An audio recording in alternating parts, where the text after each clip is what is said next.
নমস্কার, জি বলুন। না আসলে আমরা মাদ্রাসার জন্য কিছু চাঁদা তৈরি করতেছিলাম। আচ্ছা সমস্যা নেই, চল নিচে চলো। কে এসেছে বাবা? বাবা ওই যে মাদ্রাসা থেকে চাঁদা ওঠানোর জন্য তো বাবা এসো না, ভেতরে এসো। না না আঙ্কেল, অসুবিধা নেই, আমরা মাদ্রাসার জন্য এসেছিলাম তো, আমরা অন্য ফ্লাইটে যাচ্ছি। আরে কোনো সমস্যা নেই, তোমরা এসো, ভেতরে এসো। তো বলো বাবারা, কি বলতে এসেছিলে? আসলে আঙ্কেল, আমরা এসেছিলাম কিছু চাঁদা ওঠানোর জন্য। নিচে একটা মাদ্রাসা নির্মাণ হয়েছে তো, আর একটা মসজিদেরও কাজ চলছে। তো আমরা চাচ্ছিলাম যে কিছু টাকা উঠিয়ে মাদ্রাসায় যে গরিব ছেলে মেয়ে থাকে তাদের পড়াশোনার খরচ এবং তাদের খাওয়ার জন্য কিছু টাকা উঠাতে চাচ্ছিলাম। আর আগামী 22 তারিখে আমরা একটা প্ল্যান করেছিলাম, সেটা হচ্ছে যে অনেক গরিব দুস্থ লোকজন থাকে না, তাদেরকে খাওয়াবো। ওই বলতে পারেন কাঙালি বোঝার কি, এই জন্যই আমরা চাঁদাটা তুলছি। তা এটা তো বেশ ভালো কাজ, মহৎ উদ্যোগ। রত্না, এদেরকে জল খাওয়া। জি বাবা।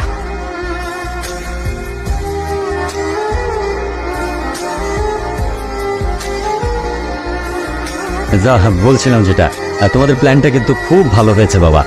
তা তোমরা একটা কাজ করতে পারো তো, তোমরা এই 22 তারিখে যে এই গরিব দুস্থ বা এতিম শিশুদের খাওয়াচ্ছ, এই ব্যাপারটা তো এলাকায় মাইকিং করে জানিয়ে দিতে পারো। তাহলে কি হবে, যাদের সামর্থ্য রয়েছে, সমাজে গণ্যমান্য ব্যক্তি, তারাও কিন্তু সাহায্যে এগিয়ে আসবে। পাশাপাশি যারা জানে না তারাও জানবে, তোমাদের জন্য সাহায্যের হাত এগিয়ে দেবে। আরেকটা কাজ করবা, ওই ইমাম সাহেবকেও কিন্তু জানাবা, তাদের সমাদরের ব্যবস্থা করবা, বসার জন্য চেয়ার টেয়ারের ব্যবস্থা করবা। আর যাদেরকে খাবার জন্য নিয়ে আসবে, হ্যাঁ মানে অসহায় দুস্থ যারা খেতে আসবে, তাদেরও কিন্তু সম্মানের কোনো হানি যেন না হয়। হ্যাঁ, তাদেরও বসার ব্যবস্থা করবে। হ্যাঁ, তারা যেন নিচে বসে না খায়। আমার যদ্দূর সামর্থ্য হচ্ছে আমি সহায়তা করছি। রত্না, ওই বালিশের তলায় আমার মানি ব্যাগটা আছে, ওটা নিয়ে আসো। যাচ্ছি।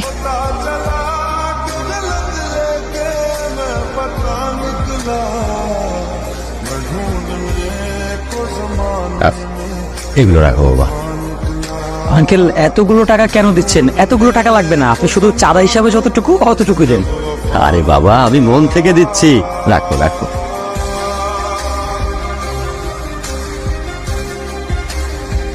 আঙ্কেল, 22 তারিখে যে আমরা আয়োজনটা করেছি ওইটাতে কিন্তু অবশ্যই আপনাকে আসতে হবে। আচ্ছা, আমি চেষ্টা করব। উঠি তাহলে আজ। আদাব। ওয়ালাইকুম আসসালাম।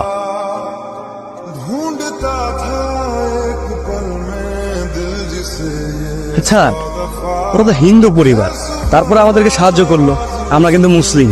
হ্যাঁ, কতগুলো টাকা দিল আমাদের প্রোগ্রামের জন্য। আমার মনে হয় কি ওদের কোনো ষড়যন্ত্র আছে। না না বোকা, ওরা খুব ভালো মনের মানুষ, ওরা কেন ষড়যন্ত্র করতে যাবে? আর এই যুগে এসে এখন যদি মনের মধ্যে এইসব রাখিস তাহলে হবে বল?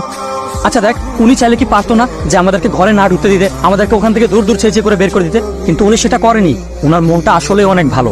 তাহলে ওনার মন যদি ভালো হয়, আমরা কি পারি না আমাদের মনটাও সরল করতে? আমাদের মহানবী রাসূল সাল্লাল্লাহু আলাইহি সাল্লাম বলে গিয়েছে একতাবদ্ধ হয়ে থাকতে। এখনকার দিনে এসে তোর এই চিন্তা ভাবনা পাল্টাতে হবে। আর হিন্দু মুসলিম ভাই ভাই।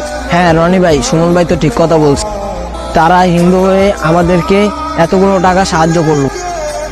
হ্যাঁ, ও একদম ঠিক কথা বলেছে। আচ্ছা একটা জিনিস চিন্তা করে দেখতো, আমাদের মধ্যে কত হিন্দু বন্ধু বান্ধব রয়েছে না? আমরা কি তাদের সাথে কখনো বিভেদ করি? আমরা কি চিন্তা করি ও হিন্দু আমি মুসলিম, ওর সাথে আমি যাবো না, এই করবো না? আমরা তো একসাথে আড্ডা দিই, তাই না? তো এইরকম এখন থেকে আমরা এইভাবে চিন্তাটা করবো। আচ্ছা, আমি বুঝতে পেরেছি। এখন চল অন্য বাসায় যাই, চল।